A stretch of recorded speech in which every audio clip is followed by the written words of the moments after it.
แกงไข่ผักของแซ่บแล้วแต่ผู้มักครับมักไผมักมันแต่ละคนมักบ่คือกันมันก็คือความสุขที่คนเฮามีบ่ซ้ำกันนั่นล่ะครับบางคนมีความสุขที่ได้กินอาหารหรูๆแพงๆวิวหลักแสนหลักล้านแต่บางคนแค่ได้กินข้าวฝีมืออีพ่ออีแม่ได้กินข้าวน้ำทงน้ำนาแนวกินเก่าๆที่อีพ่ออีแม่พากินมันก็สุขใจแล้วครับต้นทุนวิถีชีวิตที่แตกต่างกันมันก็เฮ็ดให้คนเฮาสุขไผสุขมันว่ากันบ่ได้เฮาถูกเลี้ยงมาจากแนวกินแบบใดเฮาก็มักอันนั้นบ่แปลกหรอกครับ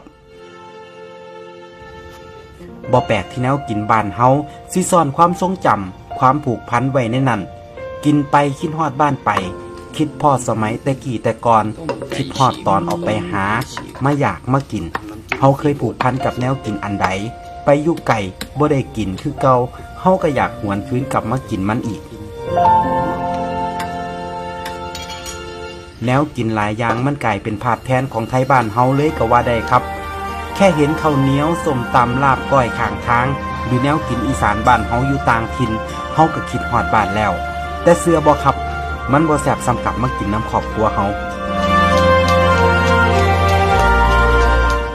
บ่เคยบอกว่าแนวกินบ้านเฮาดีกว่าไทยอื่นแค่อยากบอกว่าสำหรับเฮาแล้วแนวกินฝีมืออีพ่ออีแม่แซ่บที่สุดสำหรับเฮาเท่านั้นแม่ว่า